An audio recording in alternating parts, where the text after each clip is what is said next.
이 14장 어제는 19절까지 굉장히 길었었다고 제가 전해 들었어요. 근데 오늘은 그보다 더 길어요. 20절부터 40절까지. 그래서 제가 이제 어제도 다른 어떤 분하고 그런 이야기를 했는데, 이 매일 성경이 신약 서신서를 묵상을 할 때는 좀 잘게 끊고, 이렇게 막 20절, 21절씩 끊지 말고 한 10절씩 이렇게. 왜냐하면 서신서는 중요한 교리들이나 아주 중요한 설명들을 담고 있기 때문에 이제 구약의 스토리, 이야기가 있고 사건이 있는 것들은 좀 길게 끊어도 되고, 왜냐하면 그 이야기들은 결국은 하고자 하는 핵심이 한두 가지이기 때문에 그 스토리는 그것을 위해서 여러 가지 주변 이야기를 하는 것이라 길게 끊어도 상관이 없어요. 근데 이상하게 그런 스토리가 있는 것을 잘게 끊을 때가 많고, 매일 성경은 신약에 와서 오늘 본문 같은 거 어제같이 이렇게 한 번에 막 20절 막 이렇게 하는 경우가 있고, 사실은 한 10절, 뭐 12절 이렇게 해야 하는데, 좀 그 성경 묵상 분량 끊는 것이 좀 마음에 안 들어요. 사람들이 하는 것이기는 하지만 왜 이렇게 할까 하고 굉장히 길었다는 말을 들었어요. 어제 말씀 1절로 19절을 잠깐 좀 다시 보면, 은사보다 더 중요한 은사의 통로가 1절 보니까 사랑을 추구하며 그래요. 그러니까 13장에서 사랑 이야기를 했는데, 은사를 통해서 사랑을 추구하는 것이 되어야지 은사 자체를 나타내는 것이 되면은 이제 곤란하다. 그것 때문에 서로 우열을 가리고 뭐 누가 더 센 은사냐 이런다든지, 꼭 직분도 마찬가지입니다. 은사, 직분 다 같은 범주인데 누가 더 뭐 내가 받은 이 직분이 네가 갖고 있는 것보다 더 우월한 모처럼 하는 것이 아니라 사랑을 추구하는 것으로 이게 사용이 되어야 하는 거죠. 그래서 신령한 것을 사모하되 하면서 애언을 하려고 하라. 방언을 말하는 사람은 이래요. 이제 이 14장은 전체가 은사 이야기지만 그 중에서도 애언과 방언 이 두 가지에 집중을 합니다. 방언은 뭐 제가 설명 안 해도 그냥 방언이고요. 애언이라는 것은 전에도 12장에서 말씀드린 것처럼 미래를 바라보며 점치는 행위가 아니라 하나님의 말씀을 증거하는 겁니다.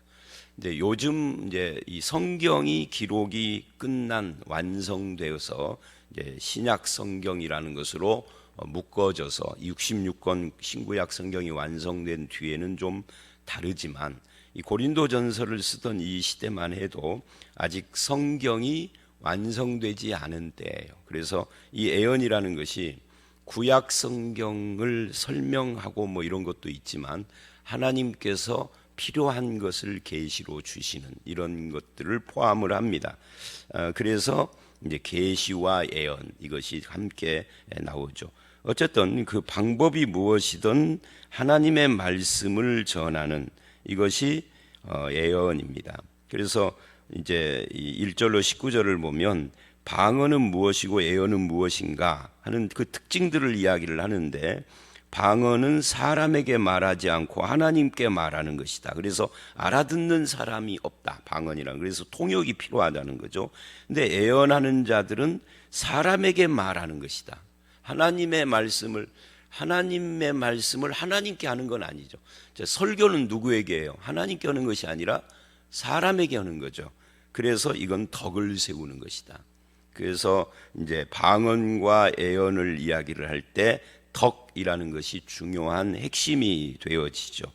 덕을 세우며 권면하며 위로하는 것이요, 방언을 말하는 자는 자기 덕을 세우고 애언하는 자는 교회 덕을 세운다. 이게 무슨 말이냐면, 방언을 말하면 이 방언하는 나에게는 유익이 있어요. 예를 들어서 하나님에 대해서 존재 여부조차도 긴가민가하고 정말 하나님 있긴 있나 뭐 이러는 사람들이 어느 날 갑자기 방언이 터졌다. 그러면 하나님의 존재에 대한 확신이 생길 수 있죠. 제가 생긴다가 아니라 수 있다라고 말하는 것은 꼭 반드시 그렇지는 않으니까.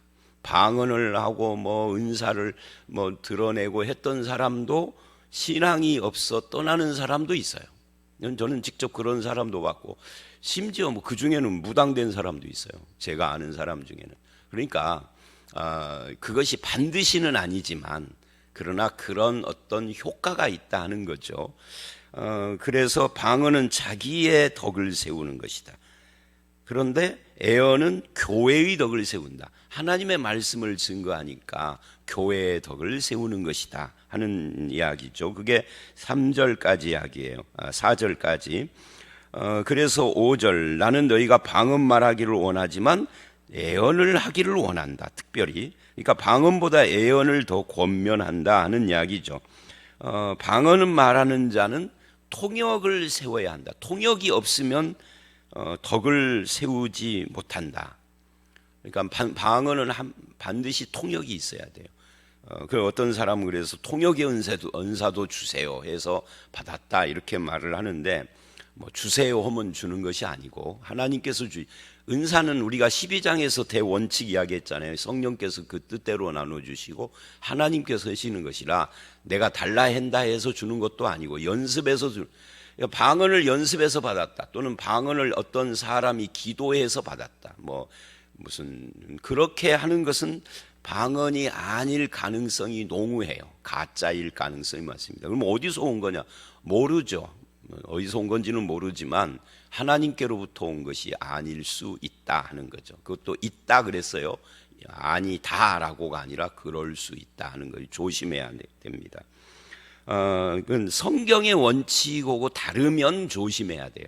그거는 가짜일 가능성이 있으니까.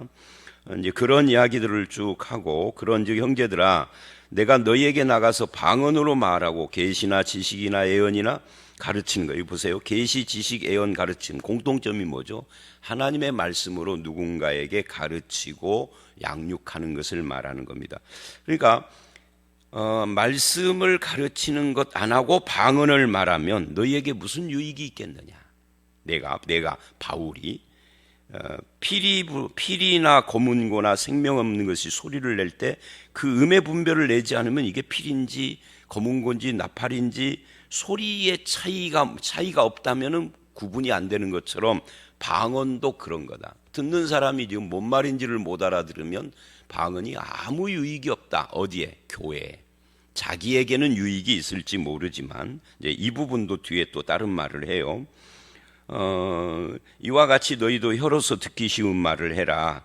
11절, 그러므로 내가 그 소리의 뜻을 알지 못하면 말하는 자에게 외국인이 된다. 나도 그에게 외국인이 되고 너도 그렇고. 그러므로 영적인 것을 사모하는 자는 교회 덕 세우기를 위하여서 구해야 된다. 그러니까 모든 것은 교회의 덕을 세우는 것에 초점을 맞춰야 돼. 왜요? 은사는 개인에게 준 것이 아니라 교회에게 준 거니까. 목사님 개인에게 주지 않나요? 아니, 개인에게 주죠. 근데 그 개인에게 주어서 교회를 세우고 교회의 덕을 세우고 교회를 위해서 주시는 것이다 그 말이에요. 그렇지 않고 개인의 무슨 뭐 신앙의 뭐 증명 같은 것이다라고 하면은 그건 은사의 목적이고 어긋나는 거죠. 그래서 덕을 세워야 된다. 그래서 그러기 때문에 덕을 세워야 하기 때문에 통역하기를 기도하라. 그것은 이제 통역이 있어야 방언이 유익이 된다는 거죠. 14절로 17절은 그래서 이제 방언으로 기도하면 내 영이 기도하지만 나의 마음은, 이게 이제 무슨 말이냐면 방언을 하면은 방언하는 자기도 그게 무슨 말인지를 모른다는 거예요. 그래서 내 영이 기도하지만 내 마음은, 그 뭔 말인지를 모르니까 나에게도 그 기도 내용이 유익이 안 되는 거죠. 실컷 해놓고 야 신기하다, 하나님이 정말 있는가 보다라고까지는 하지만 내가 무슨 기도를 한 거지? 이게 모른다는 거죠. 이게 자기도 뭐를 하는지를 모른다. 그러므로 내가 영으로 기도하고 마음으로 기도하고, 그러니까 영으로만이 아니라 마음도 그것을 이해할 수 있어야 됩니다. 찬송도 똑같다. 그렇지 않으면 영으로 축복할 때, 나는 영으로 축복을 해도 사람들이 그것을 마음으로 못 알아들으면 이게 무슨 말인지를 모르고 감사가 안 되는 것처럼 나는 감사를 해도 사람들은 덕세움을 받지 못하니 방언은 덕을 못 세운다. 그런 이야기입니다. 내가 너희 모든 사람보다 방언을 더 말함으로 하나님께. 자, 여기서 우리는 이제 중요한 이야기를 해요. 그러면 바울은 지금 방언을 하지 말아라, 방언을 금해라 라고 하는 것인가? 그거는 아니에요. 이 14장 오늘 말씀도 마찬가지지만 어제 말씀도 방언을 하면은 안 된다를 말하는 것은 아니단 말이에요. 하나님이 주신 것은 할 수 있는 것이죠.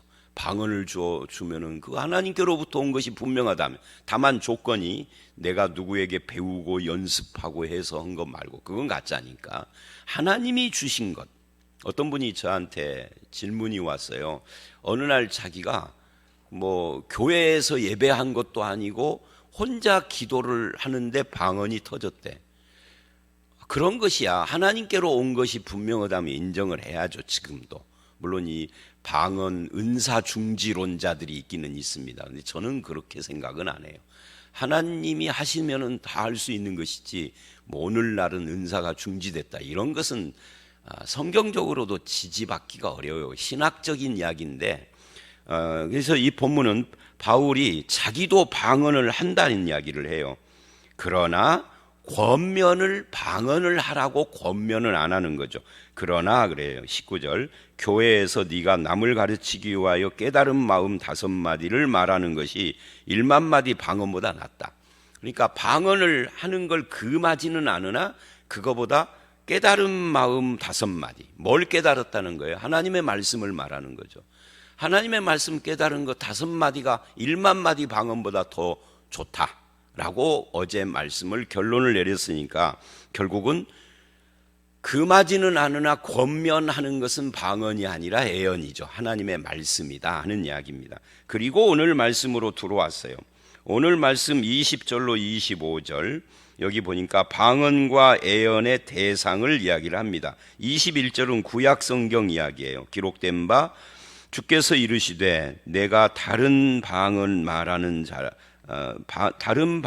말하는 자와 다른 입술로 이 백성에게 말할지라도 그들이 여전히 듣지 아니하리라. 이게 무슨 말이냐면 구약 시대에 다른 방언 말하는 사람, 다른 입술, 이게 다른 방언, 다른 입술, 이게 뭐냐면 이방인을 말하는 거예요. 하나님께서 유대인들이 하도 하나님의 말씀을 지키지 않고 하나님을 반역하고 곁길로 가고 타락하니까 하나님이 이방인, 다른 방언 말하는 이방인을 들어서 이스라엘에게 말했다. 사실은 말만 한 것이 아니라 이스라엘을 침략했죠. 그래서 무너뜨리기도 했죠. 그거를 여기서는 말했다 그러는 거예요. 그런데 이스라엘이 안 듣는다. 즉 방언을 말해도 안 들으면 소용없더라. 그 이야기를 하는 거예요. 그게 구약이에요. 그러므로 22절 방언은 믿는 자들을 위하지 않고 믿지 않는 자들을 위하는 표적이다.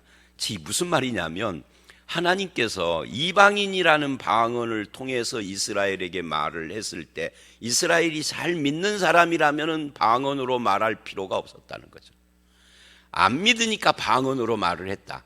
그것은 오늘 개인에게도 똑같다. 하나님이 어떤 사람에게 주로 방언을 주느냐? 믿음이 없는 사람에게 준다. 그러니까 여러분 내가 방언이 터졌다 자랑할 건 아니에요.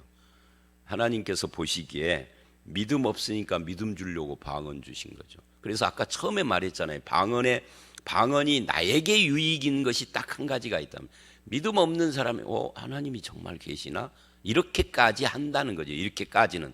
그것이 반드시 믿음으로 연결되지는 않아요. 왜? 이스라엘도 방언으로 말을 했지만 하나님을 반역하고 끝났잖아요. 그러니까 반드시 믿음으로 연결은 안 되지만 믿지 않는 자에게 하나님께서 방언을 통해서 하나님의 존재라든지 이런 것들을 깨닫게 한다고 할까요? 그렇게 한다는 거죠. 근데 깨닫게 하려고 하는데 깨닫는 몫은 이제 본인들의 이야기라 이게 아닐 수도 있는 거죠. 그래서 이제 이 22절이 그런 이야기예요. 방언은 그래서 믿지 않는 자들에게 주어서 믿음 세우려고 하는 것인데 애언은 믿는 자들을 위하는 것이다. 하나님의 말씀을 가지고 가르치고 설교를 할 때 안 믿는 사람 모아놓고서 하는 것은 아니잖아요. 물론 이제 살다 보면 목사라는 직업이 안 믿는 사람 앞에서도 설교할 때가 있어요. 언제 그러느냐면 뭐 군대 같은 데서는 종교 집합 보면 요즘은 다 각자 종교대로 가지만 옛날에는 그냥 무조건 다 부대원 전체를 모아놓고 네가 설교해 그런다고. 그래서 제가 3년 동안 그렇게 했거든요. 신학교도 안 다녔었는데, 근데 그런 경우가 있고, 또 목사가 된 뒤에도 뭐 신자가 어느 관공서나 어떤 그 직장이나 단체 장으로 있으면 우리 교회 담임 목사님 불러다가 행사 때 설교하라고 그래. 그래서 제가 그런 설교도 많이 해봤는데, 안 믿는 사람들이 있는 곳에서 설교하는 것은 진짜 어려워요. 설교를 남이 보기에는 힘있게 하는데 참 마음은 되게 껄끄럽죠. 저 사람들이 앉아서 지금 아멘 하고 받아들이는 것이 아니니까. 그래서 예언은 믿는 자들에게 하는 것이고 방언은 믿음 없는 자에게 주는 것이다, 이런 이야기예요. 그래서 믿음 있게 하려고 그러는 것이다. 반드시 100% 효과를 내는 것은 아니지만, 그러므로 23절 교회가 함께 모여 다 방언으로 말하면 안 믿는 사람들이 교회에 누가 초청받아서 새신자가 이제 한 번만 가보자 해서 왔는데 우리 교회 1000명이 다 예배 시간에 방언으로 왈왈왈왈 오면은 깜짝 놀래가 미친 사람들의 집단인가 봐. 뉴스 시간에 뭐 미친 광신도들 이야기 뉴스에 가끔 나오더니 이 교회가 그런가 봐 하고 깜짝 놀라 뛰쳐나가는 거죠. 마음으로. 몸은 가만히 있어도 다시는 오는가 봐라. 제가요 전주대에서 강의를 몇 년 했잖아요. 그때 아이들 오고 설문 강의 시작 전에 피드백 합니다. 이제 교회에 대해서 어떻게 생각하는가, 과거에 교회 다녔는가, 뭐 부모는 뭐 이런 거 합니다. 그런데 놀라운 것은 많은, 보통 강의에 적으면 30몇 명, 많으면 한 60명 요 정도 한 강의에 오거든요. 그렇게 학교에서 딱 정했어요. 그 이상 안 넘기로. 근데 그 중에 한 3분의 1 가까이는 어렸을 때 교회를 다녔는데 지금은 안 다닌다야. 근데 그 왜 안 다니게 됐느냐에 깜짝 놀랄 것은요, 그 중에 많은 아이들이 이런 말을 해요. 어느 날 교회에서 수련회를 한다고 따라갔는데, 초등학교 때, 중학교 때 주로, 뭐 어떤 아이는 그랬더라고요. 그 따라갔는데 수련회 첫날 비가 막 오는 밤 불을 꺼놓고 기도를 하는데 무서워서 혼났다. 여기저기서 막 괴상한 소리를 지르기 시작하는데 너무너무 무서워서 다시는 그 뒤로 교회를 안 나가겠다. 방언 말하는 거예요. 그런 애들이 한두 명이 아니더라고. 내가 깜짝 놀랐어요. 방언으로 영혼을 타락시켰구나. 방언 때문에 그 영혼이 다시는 교회를 안 다니기를 그 초등학교, 중학교 때 결심을 했다는 거예요. 이상한 집단이다, 기독교는. 이 귀신 들린 사람들 같다. 그 이야기 하는 거예요, 지금 이게. 온 교회가 방언을 말하면 다 미쳤다고 하지 않겠느냐. 그런데 온 교회가 예언을 하면, 예언을 한다는 것은 하나님의 말씀을 뭐 설교자가 설교하고 또 식사하고 대화를 할 때는 성경 중심으로 대화를 하고 성경 공부를 하고 이러면 안 믿는 사람들도 들어와서 너희들에게 하나님의 말씀으로 판단받고 책망받고 말씀에 도전을 받는다는 거죠.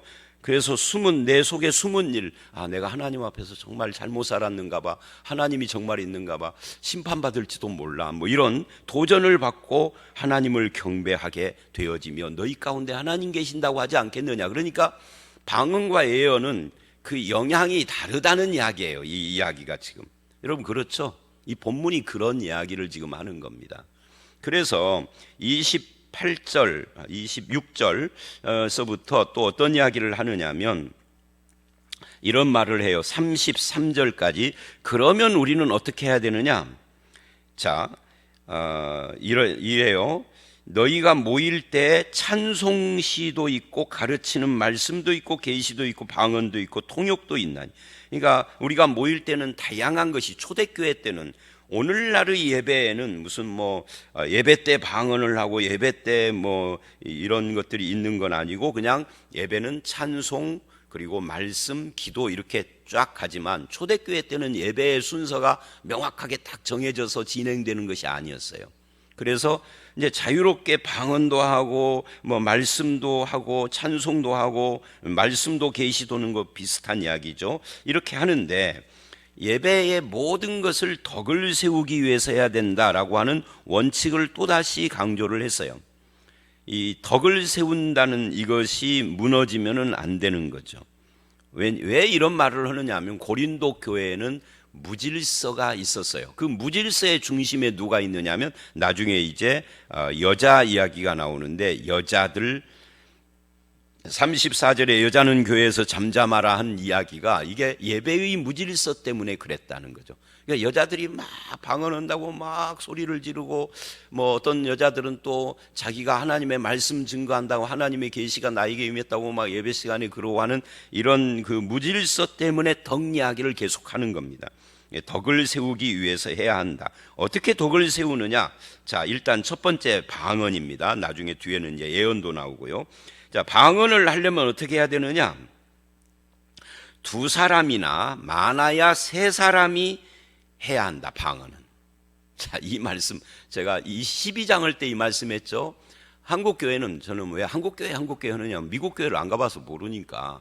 유럽교회도 유럽에 여행은 가봤어도 교회 예배하는 것은 그 감리교 한번 가봤는데 뭐 제가 모르니까. 근데 한국교회는 제가 잘 아니까, 한국에서 태어났으니까 모여가지고 자, 시작, 뭐 목사가 시작이라고는 하지 않지만 마치 시작하는 것처럼 방언을 막 몇백 명이, 막 어떤 경우는 몇천 명이 막 한단 말이죠. 근데 성경은 뭐라고 그러냐면 방언은 두 사람이 하고 많으면 세 사람 정도 해라. 그것도 두 사람이나 세 사람이 시작해서 막 세 사람이 왈왈왈 하는 것이 아니라 차례 따라 해라. 한 사람이 방언을 하면 통역을 누가 하고, 그러다가 또 다른 사람이 방언을 하면 앞에 오는 방언했던 사람은 잠잠하고 입 다물고 그 사람이 하고 통역. 왜? 여럿이 해버리면 통역을 할 수가 없으니까 그렇게 하라는 거예요. 세 번째 사람이 방언을 하면 두 번째 사람은 그만하고, 그리고 네 번째 사람은 하지 말고 세 사람, 좀 많으면 세 사람, 아니면 두 사람. 여러분, 우리나라 교회하고 틀리죠, 지금 이 말씀하고. 방언을 몇백 명이 함께 하는 것은 성경이 말하는, 지지하는 것이, 특히 고린도전서가 지지하지 않아요. 이게 덕, 질서 이런 것과 관계가 되는 겁니다. 그래서 차례를 따라하고 한 사람이 통역할 것이요, 만일 통역자가, 근데 방언을 하는데 통역자가 없어. 그러면 어떻게 해야 될 것인가? 교회에서는 방언하지 말고 잠잠해라. 통역하는 사람이 없으면은 다른 사람이 있는 곳에서는 방언하지 말아야 된다. 언제 해야 되느냐? 통역자가 없으면 자기 혼자 집에서 하나님께만 해라. 이것도, 이런 말씀 원칙도 다 무너져 있죠, 지금. 통역이 있건 없건 내가 하고 싶으면 막 하는 거죠. 그간 우리는 무질서한 사람들이에요. 교회에 덕을 못 세우는 사람들인 거죠. 자, 그러면 이것은 방언에만 해당되느냐? 아니, 예언에도 해당된다, 예언. 자, 이 예언을 아까 제가 설명했죠. 지금처럼 66권 성경이 완성되고 설교자를 세우고 이러는 때야 뭐 시비거리가 없죠. 그냥 그렇게 하면 되는 거니까. 그런데 만약 이렇게 따져보십시오. 초대교회처럼 아직 성경이 완성이 안 됐고, 그리고 예배 스타일도 정해지지 않아서 하나님의 영이 누군가에게 계시의 말씀을 주어서 한다고 하면, 이 사람이 말씀을 하겠다고 일어났어. 강대상 앞에 왔어요. 우리 이거 예수님도 누가복음에 보면은 안식일 날 회당에 갔는데 회당장이 성경을 읽은 다음에 이 말씀에 대해서 할 말이 있는, 말할 사람 나와라 하니까 예수님께서 이제 그 말씀 가지고 설교하는 장면이 나오잖아요. 그러니까 초대교회는 그런 분위기였죠. 그래서 누군가가 나와서 말씀을 전하겠다고 그러는데 저기서 나도요 하고 나와서 여기 섰고, 또 저쪽에서도 나도요 하고 나와서 셋이 막 말을 해버리면 이거 뭐예요? 이건 완전히 도떼기 시장이 되는 거죠. 그러니까 예언도 방언처럼 차례 따라 한 사람씩 해야 된다. 그것도 막 10사람이 막 나도요 해서 순서대로 10사람 100사람이 나와서는 것이 아니라 두 사람이나 많으면 세 사람이 하고. 예언도 똑같다 그 말이죠. 다른 이들은 분별을 해야 된다. 이 말은 저것이 오늘날의 분별은 성경 말씀을 지금 제가 설명을 쭉 오늘 했잖아요. 어제 말씀 오늘 말씀 이어서 보면서 저 목사가 설명하는 것이 본문이 말하는 것과 같은가 하고 분별을 해야 하는 것처럼, 그때에는 성경이 없었으니까, 구약만 있고 아직 신약은 완성이 안 됐으니까 귀로 들으면서 저게 하나님께로부터 온 말씀인가를 분별을 해야 돼요. 근데 그것을 분별을 하려면 잘 들어야 되는데 두 사람, 세 사람, 네 사람, 10사람 나와서 말하면 분별할 수 없으니까 한 사람씩 차례차례대로 두 사람만 하고 아니면은 많으면 세 사람만 하고 끝내라. 너도 나도 오지 말아라. 이게 전부 다요. 어떤 여자들이 분별 없이 계속 방언하고 말씀 내가 하겠다고 그러고 막 앞에 나오고 이러는 분위기 때문에 이런 말을 하는 겁니다. 그거는 잘못 어지러운 거다. 고린도 교회의 문제인 거죠. 은사 때문에 생긴. 만일 곁에 있는 사람에게 하나님의 계시가 임하여 말을 하면은 먼저 하던 사람은 스스로 잠잠해라. 입 다물고 들어가라 자리로. 그런 이야기입니다. 너희는 다른 모든 사람으로 배우게 하고 모든 사람으로 권면받게 하나하나씩 애언을 해라. 이거 뭐 다 설명한 거죠. 애언하는 자들의 영은 애언하는 자들에게 제재를. 그러니까 이 사람이 하나님의 영으로 예언의 말씀을 지금 전했어요. 하나님의 말씀이라고. 근데 다른 사람이 와서 하나님의 말씀으로 앞에 사람의 이야기를 뒤집어요. 그러면 듣는 사람들이 잘 분별을 해야 할 뿐만 아니라 뒤에 하나님의 말씀으로 하는 자가 앞에 사람을 제재한다. 이렇게 말을 하는 겁니다. 그러니까 이게 다 초대교회 때 신약 성경이 완성되기 전의 예배 분위기 이야기를 하는 겁니다. 그래서 무질서의 하나님이 아니다. 화평이 하나님이다. 자, 이제 또 중요한 이야기를 33절 하반절에 합니다. 어떤 이야기냐면 모든 사람이 모든 성도죠. 교회에서 함과 같이 여자는 자, 물어볼까요? 여자만 잠잠해야 되나요? 모든 성도가 잠잠해야 되나요? 이 본문에 보니까 여자만 잠잠하라라고 말하지 않고 모든 성도가 교회에서 함과 같이 여자도 잠잠하라. 그러니까 여자만이 아니라 남자든 여자든 모든 성도가 교회에서 좀 잠잠해라. 이 말은 하도 떠들어대니까 언제? 예배 시간에 나도 방언하겠다, 너도 방언하겠다, 나도 예언하겠다 막 이러니까 다 잠잠하라. 근데 그 중에 특히 여자들이 좀 심했어. 그래서 여자도 그렇게 말을 하는 겁니다. 여자 반대쪽에는 남자죠. 모든 성도는 남자를 포함하는 거니까. 그러니까 이 구절을 가지고 여자는 교회에서 가르치는 일을 하면 안 된다. 이게 이제 우리 교단 같은 보수 교단이 주장하는 거예요. 근데 이 구절을 잘 보면은 야, 그렇게 말하는 사람들이 초등학교 때 국어를 빵점 맞은 사람들이로구나. 초등학교 때 국어를 제대로 했으면 모든 성도들이 함과 같이라는 말을 이해를 했을 텐데 이걸 이해 못하고 여자만 본 거예요. 여자만. 누가? 남자들이. 근데 사실은 남자든 여자든 교회에서는 잠잠해야 한다는 거예요. 말을 전혀 하지 말으라 그 말이 아니라 덕을 위해서 질서를 말하는 겁니다. 지금 말하는 것을 허락지 않았다. 율법에 이른 것 같이 오직 복종을 해라. 성도들 전체에게 해당돼요. 무엇을 배우려거든 집안에서 자기 남편을. 그러니까 여자들이 예배 시간에 뭐 질문이 있어요 오고 앞에 나오고 막 했던 모양이죠. 그러니까 집에서 남편에게 물어봐라. 교회에서 자꾸 손들고 그러지 말고. 어떤 분이 그런 말을 했어요. 목사님, 뭐 우리 교회도 설교할 때 질문도 좀 하고 그렇게 좀 하면 안 돼요?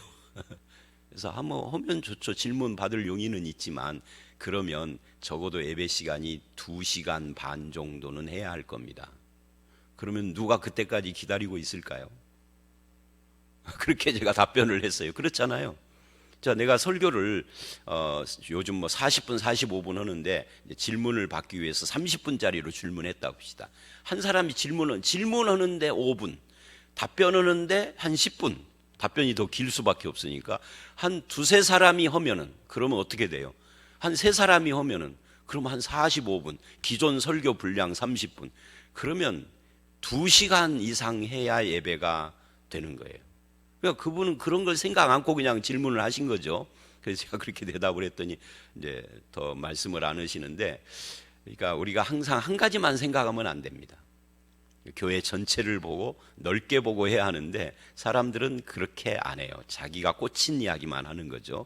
그러니까 여기서도 사람들이 막 너도 나도 손들고 일어나서 나도 할래요 하고 하는데 잠잠해라. 여자뿐만 아니라 모든 성도는, 특히 여자들은 집에서 남편한테 배우지 뭐 교회에서 자꾸 질문 있어요 하고 오지 말아라. 그렇게 지금 질서에 대한 이야기를 하고 있어요. 뭐 그런 이야기고요. 37절로 마지막 절. 만일 누구든지 자기를 선지자, 신령한 자로 생각하거든 내가 너희에게 편지하는 이 글이 주의 명령인 줄 알아라. 지금 바울은 12장부터 14장까지의 은사 이야기를 주님의 명령이다라고 이 원칙에 대한, 그러니까 우리가 읽을 때 이게 하나님의 원칙이다 이렇게 보고 이 원칙에서 벗어나면 안 되는 거예요. 우리도 누구든지 알지 못하면 그는 뭐 지나가고요. 그런즉 내 형제들아 예언하기를 사모하며 방언 말하기를 금하지 말라. 바울은 방언을 금하지 않았어요. 금하지 않되 그것을 장려한 것은 아니다. 사모해야 할 것은 말씀이다 라고 했습니다. 모든 것을 품위 있게 하고 질서 있게 하라. 뭐 이것까지도 설명은 필요 없죠. 자, 오늘 말씀 여기까지입니다. 그러니까 방언과 예언의 원칙에서 오늘 말씀 우리가 눈여겨봐야 할 걸, 방언은 믿음 없는 자에게 준 것이고 예언은 믿는 자에게 준 것이고, 그 다음에 두 번째 질서 있게 하는데 질서를 유지하려면 통역이 필요하고, 그 다음에 순서대로 2명이나 많으면 3명이다. 예언이다 방언이나 다 원칙이 그렇다. 그 다음에 질서의 하나님은 모든 성도에게 교회에서 잠잠하라 한다. 왜? 하도 고린도 교회가 막 방방 뜨는 사람들이 너무 많아가지고 그랬던 걸로 알고 있어요. 그러나 예언을 사모하고 방언은 금하지 말아라 그랬어요. 금하지는 않습니다. 통역이 없으면 어디서 하라고요? 집에서 해라. 통역이 있어야 한다. 교회에서는 그렇게 말을 했습니다. 여기까지입니다. 저와 여러분이 또 우리 교회가 은사에 대해서는 성경이 말하는 원칙, 하나님의 원칙을 잘 지켜서 교회의 덕을 세우는 유익한 열매를 맺을 수 있기를 주의 이름으로 축원합니다. 사실은 이 방언과 예언만 해당되는 건 아니에요. 다른 모든 은사도 교회의 덕을 세우고 하나님께 영광 돌리는 일로 쓰임받는 우리 모두가 되기를 주의 이름으로 축원합니다. 함께 기도합니다. 하나님, 오늘 방언과 예언 또는 은사의 원칙들에 대해서 봤습니다. 성경이 말하는 이런 원칙을 잘 지켜서 하나님께 영광이요 다른 사람들과 교회에 덕과 유익을 끼치며 나도 신앙 안에서 유익된 그런 은사가 되어지도록 주님 인도해 주시옵소서.